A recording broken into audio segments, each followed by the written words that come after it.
예수님이 누구신지 아는 것은 참 중요합니다. 그래야지만 우리의 예배가 내용이 있고 우리가 받은 구원의 의미가 무엇인지를 알 수 있기 때문에 그렇습니다. 예수님이 누군지 모르는 상태에서 그저 교회를 오고 가고 예배를 드리고 어떤 봉사를 했다고 해서 구원받은 백성의 삶을 사는 것은 아니겠지요. 예배 시간을 드린다고 해서 예수님을 모른다면 그 예배가 무슨 의미가 있을까요? 저는 우리 모든 성도들과 그리고 자녀들에게 신앙을 계승해 줄 때 예수님이 누구신지를 알고 믿고 그분을 우리 자녀들에게도 나누어 주는 그러한 은혜가 있기를 간절히 소원합니다. 복음서에 나오는 예수님에 대한 평가는 다양했습니다. 마가복음 3장은 그 중에서 두 부류의 사람들이 예수님에 대하여 어떻게 생각했는지를 가르쳐 줍니다. 첫 번째 부류는 예수님의 가족들이었습니다. 성경에 보면 예수님의 가족들은 주님이 미쳤다라는 소문을 듣고 그를 붙들러 찾아갔다라고 말합니다. 우리가 읽지 않았습니다면 마가복음 3장 20절 21절 이하에 그 내용이 기록되어 있습니다. 예수님이 미쳤다라는 소문이 들리는 것이지요. 사실 예수님의 가족들은 더 이상 예수님이 이상한 소문에 휩쓸리지 않기를 원했습니다. 그저 나사렛 고향에서 평범하게 가족들과 친지들과 함께 사는 것이 개인에게나 가문에 평안을 주는 일이다라고 생각을 했던 것이지요. 그들은 예수님을 누구보다도 잘 알았습니다. 그런데 예수님이 말씀하신 내용이나 그 행적 때문에 여기저기에서 이상한 얘기를 듣는 것을 원치 않았기에 예수님을 찾아와 주님을 데리고 고향 나사렛으로 돌아가려고 했던 것입니다. 또 다른 부류의 사람들이 있습니다. 그들은 예루살렘에서 온 서기관들이라고 합니다. 이 율법 교사였던 서기관들은 예수님에 대하여 강한 적개심을 가지고 있었습니다. 여러분, 우리가 신앙생활하는 것 때문에 나와 직접 관련이 없는 사람들로부터 비난과 비방을 받을 때가 있을 것입니다. 괜히 적개심을 갖는 사람들을 만날 때도 있을 거예요. 서기관들이 그러했습니다. 그들 나름대로는 분명한 이유가 있었습니다. 왜냐하면 예수님의 행적을 보니 부정한 환자에게, 나병 환자에게 손을 대고 네가 깨끗함을 입었다라고 이렇게 선언하시지를 않나. 중풍병자에게 기도하며 네 죄의 사함을 받았다라고 하는 어마어마한 말을 하는 예수님을 보면서 예수님의 정신이 온전치 못하다고 그들은 생각했던 것입니다. 어떻게 율법이 금하고 있는 부정한 사람의 몸에 손을 댈 수 있을까? 감히 인간이 어떻게 죄의 사함을 받았다고 하는, 하나님만 하실 수 있는 이 일을 이렇게 담대하게 말할 수 있을까? 그런 이유 때문에 예수님에 대하여 적대시했던 것입니다. 또한 안식일 규정을 어기면서 인자는 안식일의 주인이다 라고 말씀하시는 예수님이야말로 정통 유대 종교에 반항하는 그러한 세력으로 판단했던 것이지요. 뿐만 아니라 오늘 성경을 읽어보면 예수가 귀신의 왕 바알세불의 도움으로 또 다른 귀신들을 쫓아낸다라고 혹평했던 것입니다. 서기관들의 눈에는 예수님은 사악한 세력과 규합한 그러한 존재로 여겼던 것이지요. 그런데 여러분, 이렇게 적대시하는 서기관들을 향하여 예수님은 그들의 영적 무지가 하나님을 그리고 사람들에게 해악을 끼친다라고 경고하고 계셨습니다. 이런 상황에서 본문은 예수님이 제자들을 비롯하여 수많은 무리들과 집안에 계실 때에 일어난 일을 기록하고 있습니다. 누군가 예수님의 가족들이 주님을 찾으러 왔다라고, 밖에서 주님을 찾아 만나고 싶다라고 이러한 소식을 전합니다. 그런데 여러분, 이런 소식을 전하면은 일반적인 사람이라면은 나오지 않겠습니까? 어머니와 형제와 자매들이 왔다고 하는데 나와보지 않겠습니까? 또는 제자들에게 얘기를 해서 그분들을 집안으로 모셔드리라, 그렇게 말하지 않을까요? 그런데 예수님은 전혀 의외의 대답을 하셨습니다. 누가 내 어머니며 동생들이냐? 마가복음 3장 30절에 33절에 기록되어 있지요. 이 말씀을 들은 주변 사람들은, 제자들은 매우 의아했을 것입니다. 도대체 왜 예수님이 이런 말씀을 하시지? 분명히 어머니 마리아와 형제들이 밖에서 주님을 만나기를 원하고 나오기를 기다리고 있는데 누가 내 어머니며 내 형제들인가? 이 사실을 잘 모르는 이들은 예수님의 가족들과 무슨 불화관계에 있지는 않은가, 그렇게 추측했을지도 모릅니다. 가족들은 어떠했을까요? 혈육까지 외면하는 것 같은 예수님의 말씀에 무척 서운하거나 마음이 상했을지도 모릅니다. 그런데 여러분, 예수님이 이렇게 말씀하신 분명한 의도가 있습니다. 마가복음 3장 34절과 35절, 우리 함께 두 절을 읽도록 하겠습니다. 같이 읽지요. 시작. 둘러 앉은 자들을 보시며 이르시되 내 어머니와 내 동생들을 보라. 누구든지 하나님의 뜻대로 행하는 자가 내 형제요 자매요 어머니라. 아멘. 예수님께서는 의아한 모습으로 주님의 입을 주목하고 있는 이들에게 서운하고 상한 감정으로 주님의 답변을 기다리고 있는 어머니와 형제들에게 이렇게 말씀하셨습니다. 주변을 둘러보시며 누구든지 하나님의 뜻대로 행하는 자가 내 형제요 자매요 어머니라. 이곳에 나와 함께 있는 이들이, 천국 복음을 듣고 있는 이들이 그 말씀을 듣고 회심하고 주님께로 돌아와 하나님의 뜻대로 살기로 결단하는 이들이 나의 형제요 자매요 가족이라 말씀하셨던 것입니다. 예수님은 혈연으로 맺어진 가족을 넘어선 새로운 가족에 대하여 가르쳐 주고자 했던 것이지요.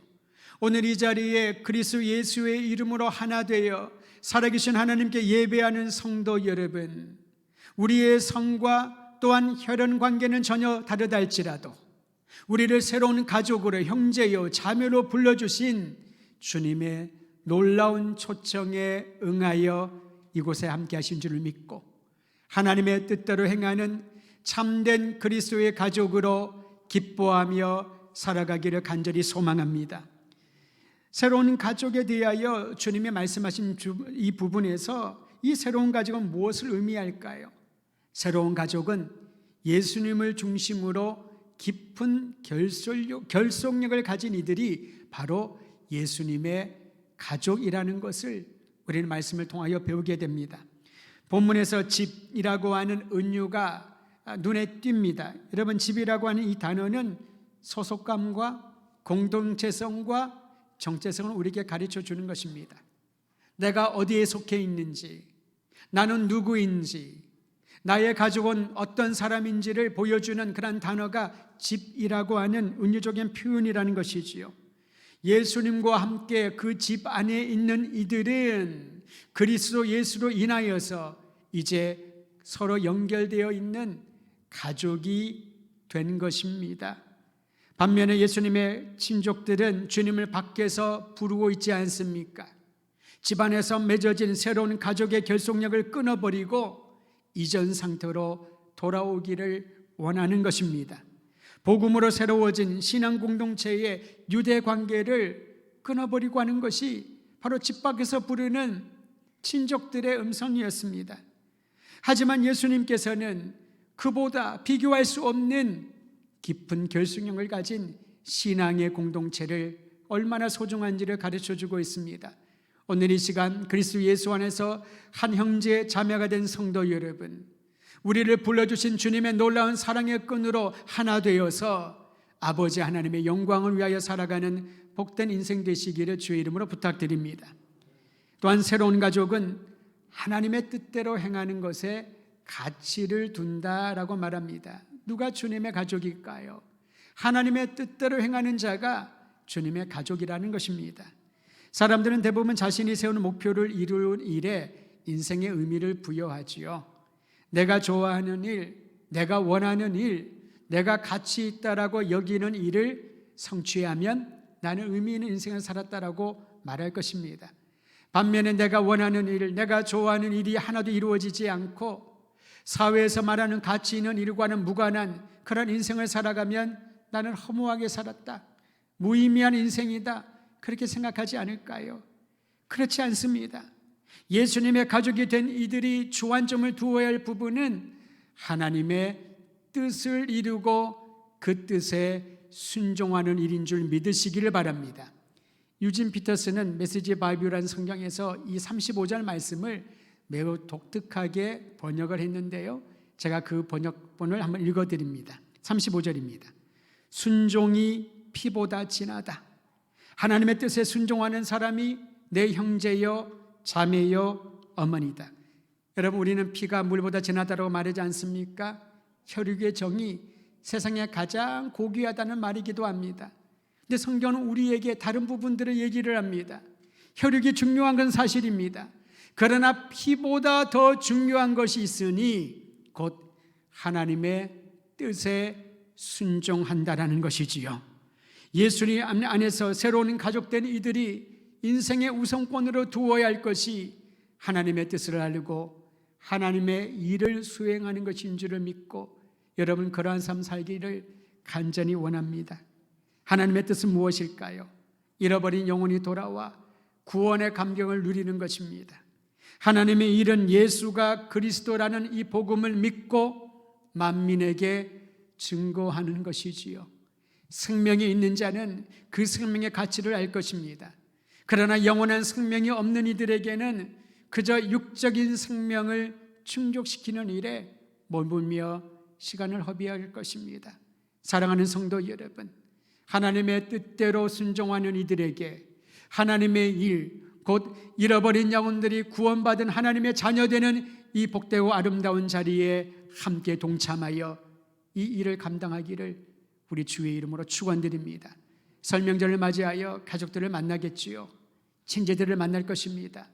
때로는 홀로 있는 분들도 우리 주변에 얼마나 많은지 모릅니다.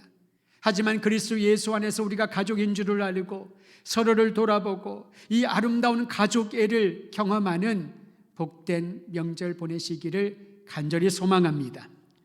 예수님의 가족은 이전과 다른 새로운 삶의 양식으로 살아갑니다. 4가지 정도를 여러분에게 나누면서 우리의 삶을 점검하고 적용해 보았으면 좋겠습니다. 첫째로, 예수님의 가족은 그리스도 안에 새로운 정체성을 가졌다는 것을 잊지 않고 살아갑니다. 내가 누구인지는 굉장히 중요합니다. 사역자들에게는 사역 정신이 필요하고요, 군인에게는 군인 정신이 있어야 되지요. 우리가 우리나라 우리 민족에 대한 내가 속해 있는 이 국가에 대한 그러한 분명한 정체성을 가지고 있을 때 우리는 그것을 나라 사랑하는 마음, 애국심이라고 말하지 않습니까? 내가 누구인가? 나의 정체성을 알아야 됩니다. 예수님의 가족들에게 주어진 새로운 정체성은 그리스도인이라는 정체성입니다. 그리스도 안에 새로운 피조물이라는 정체성이지요. 예전과 전혀 다른 새로운 삶이, 새로운 세계가 내 앞에 펼쳐진다는 기대감을 가지고 살아야 할 것입니다. 일반적으로 사람들은 자신이 하고 있는 일이나 직업이 정체성이 될 때가 많이 있습니다. 예를 들면 의사란 직업에 갖거나 법조인이나 학자나 교사나 사업가나 그것이 자기의 정체성이 되어서 그 일을 성취한 것에 의미를 둘 때가 많이 있다라는 것이지요. 그런데 여러분, 사회적 지위나 직업이 주는 정체성은 영원하지 않습니다. 다른 사람들에게 아무런 영향력을 끼치지 못합니다. 그저 내가 열심히 일한 나의 인생에 대한 성과라고나 할까요? 내가 지금까지 걸어온 하나의 흔적, 사람들에게 보여줄 자랑거리 정도에 머물게 될 것입니다. 하지만 그리스도인이라고 하는 정체성은 생명을 낳는 정체성입니다. 이것은 어떤 직업과 비교할 수 없는, 사회에 내가 걸어온 내 걸만한 그런 명성과 비교할 수 없는 영원한 가치임을 믿고 그리스도인으로 삼아주신 이 놀라운 정체성을 따라 살아가기를 간절히 소원합니다. 두 번째로, 예수님의 가족은 무슨 일을 하든지 그 일을 존귀하게 여깁니다. 다시 말하면 그 일을 하는 사람을 고귀하게 여긴다라는 것이지요. 말로는 직업에 규천이 없다고 말하면서 현실은 그렇지 않습니까? 여러분, 우리의 자녀들이, 우리 자신이 어떠한 직업을, 어떠한 직업군을 갖기를 원하나요? 사회적인 높임을 받고 존귀함을 받는 그러한 어떠한 일을 하는 것을 우리는 기대하지 않겠습니까? 무슨 일을 하는가, 어떤 일을 하고 있는가에 따라서 그 사람의 인생을 평가합니다. 하지만 예수님의 가족은 그렇지 않다는 것을 배워야 할 것입니다. 존재 자체가 존귀한 것이지요. 그 사람이 무슨 일을 하든 그 사람 한 사람 한 사람을 고귀하게 여기는 우리 주님의 마음을 배워가는 것이 바로 예수님의 가족인 것입니다. 사랑하는 성도 여러분, 교사가 학생에게 또는 극작가가 청중에게, 생산자가 소비자에게 무엇을 줄 수 있을까요? 자신의 정성과 최선과 그 사람을 기쁘게 할 수 있는 일에 헌신 봉사한다면은 그 일이 어떤 일이든 하나님께 영광이요, 많은 사람들에게 유익을 주는 고귀한 일이 될 것입니다. 예수님의 가족된 사람들은 일에 대한 생각들이 달라집니다.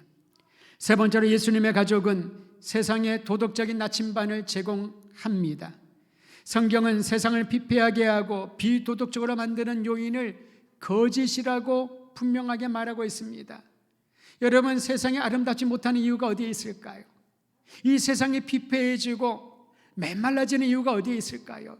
거짓의 영향력이 너무나도 강하게 퍼져 있기 때문에 그렇습니다. 거짓은 탐욕을 낳습니다. 진리에 대항을 합니다. 그러기에 요한복음은 거짓의 근원이 이 세상을, 하나님이 창조하신 세상을 파괴하려는 마귀라고 말하고 있지 않습니까? 요한복음 8장 44절 제가 읽어드리지요. 너희는 너희 아비 마귀에게서 났으니 너희 아비의 욕심대로 너희도 행하고자 하느니라. 그는 처음부터 살인한 자요 진리가 그 속에 없으므로 진리에 서지 못하고, 여러분 그 다음을 보십시오. 거짓을 말할 때마다 제 것으로 말하나니, 사람들이 판명할 수 없을 정도로 거짓을 진실처럼 얘기한다는 겁니다. 이는 그가 거짓말쟁이요 거짓의 아비가 되었습니다. 거짓의 아비가 누구라고요? 뿌리가 누구라고요? 악한 마귀라고 성경은 말하고 있습니다. 우리 주변에 거짓말로 사람들에게 고통을 주는 이들이 얼마나 많은지 모릅니다. 여러분, 최근에 경찰청에서 통계를 냈는데요, 지난해 보이스피싱으로 사기 피해를 입은 액수를 통계를 내봤더니 무려 7,744억에 달았다고 합니다. 매해마다 그 증가세는 가파르게 오르고 있는데, 많은 사람들이 속이려고 사기치려고 덤벼드는 사람들에게 피해를 입는데요, 그것은 물질적인 피해뿐만 아니라 정신적으로 얼마나 깊은 상처를 입는지 모릅니다. 여러분, 사기를 치려고 덤벼드는 사람을 피할 자가 어디에 있을까요? 거짓말로 속이려고 작정하고 덤벼드는 이들을 피할 길이 없다라고 하는 것입니다. 그러기에 예수님의 가족된 이들은 거짓으로 팽배한 이 세상에 거룩과 정직의 능력으로 이 사회를 바꾸어 놓아야 된다는 것입니다. 그런데 여러분, 우리는 거대한 일, 큰 일에 대해서는 정직을 외치지만은 사소한 우리의 일상에서 얼마나 거짓되고 속이는 일을 행하는지 우리의 삶을 적용해 보아야 될 것입니다. 여러분, 교통질서를 잘 지키고 계십니까? 길거리에 아무거나 버리지는 않습니까? 다른 사람들이 보지 않는다라고 해서 아무도 모르는 사이에 비도덕적인 행동을 하고 있지는 않습니까? 내 말로 다른 사람들이 오해할 만한 그런 거짓된 진술로 일삼고 있지는 않는지를 점검해 보아야 하는 것입니다. 우리는 비록 부족하고 입술에 실수가 많을지라도 하나님의 영으로 그리스도 예수 안에서 새로운 가족이 된 이들은 이 세상에 그저 습관적으로 만연해 있는 거짓의 분위기를 정직의 영으로 바꿀 수 있는 그 일에 동참해야 하는 것입니다. 마지막으로 예수님의 가족은 삶의 궁극적인 소망을 아버지 하나님께 두고 살아갑니다. 자신이 원하는 일을 다 이루고 사는 사람은 아무도 없지요. 여러분, 우리의 희망은 어디에 있을까요? 내가 원하는 목표를 이루는 것을 우리는 꿈이라고 희망이라고 말하지 않습니까? 그런데 인생에서 가장 중요하고 의미 있는 일은 내가 목표로 삼은 일, 내가 희망이라고 말하는 일을 성취하는 것이 아니라 하나님의 부르심을 따라, 소명을 따라 살아가는 사람입니다. 우리 믿음의 선배 중에 사도 바울은 예수 그리스도를 인격적으로 만난 이후에 그가 부른 하나님의 부르심에 대하여 이렇게 말하고 있습니다. 빌립보서 3장 14절입니다. 표대를 향하여 그리스도 예수 안에서 하나님이 위에서 부르신 부르심의 상을 위하여 달려가노라. 옥중에서 쓴 서신의 내용이지요. 그에게 표대는 무엇일까요? 그의 인생의 목표는 무엇이었을까요? 위에서 부르신 하나님의 부르심의 상을 따라 달려가는 것이라고 고백합니다. 사도행전 20장 24절 중요한 요절 아닙니까? 내가 달려갈 길과 주 예수께 받은 사명 곧 하나님의 은혜의 복음을 증언하는 일을 마치려 하면은 나의 생명조차 조금도 귀한 것으로 여기지 아니하노라. 자기의 생명 바쳐 일생을 다하여 하고자 했던 삶의 목표는 하나님이 불러주신 바를 따라 은혜의 복음을 전하는 일이라고 간증하고 선포하고 있습니다. 여러분, 무슨 일을 위하여, 어떤 일을 위하여 지금까지 살아왔고 남은 생에 무엇을 위하여 살기를 원하시나요? 오늘 말씀이 말해주고 있는 것처럼 우리를 불러주신 주님의 소명에 따라 하나님의 뜻을 행하는 일, 은혜의 복음을 전하는 그 일에 우리의 남은 생애를 바치지 않으렵니까? 그리스도 예수 안에서 우리가 가족되었다면 우리를 불러주신 주님의 나라와 영광을 위하여 주님과 함께 주님의 손을 꼭 붙잡고 한 걸음 한 걸음 복음의 증인으로 살아가기를 우리 주의 이름으로 축원드립니다.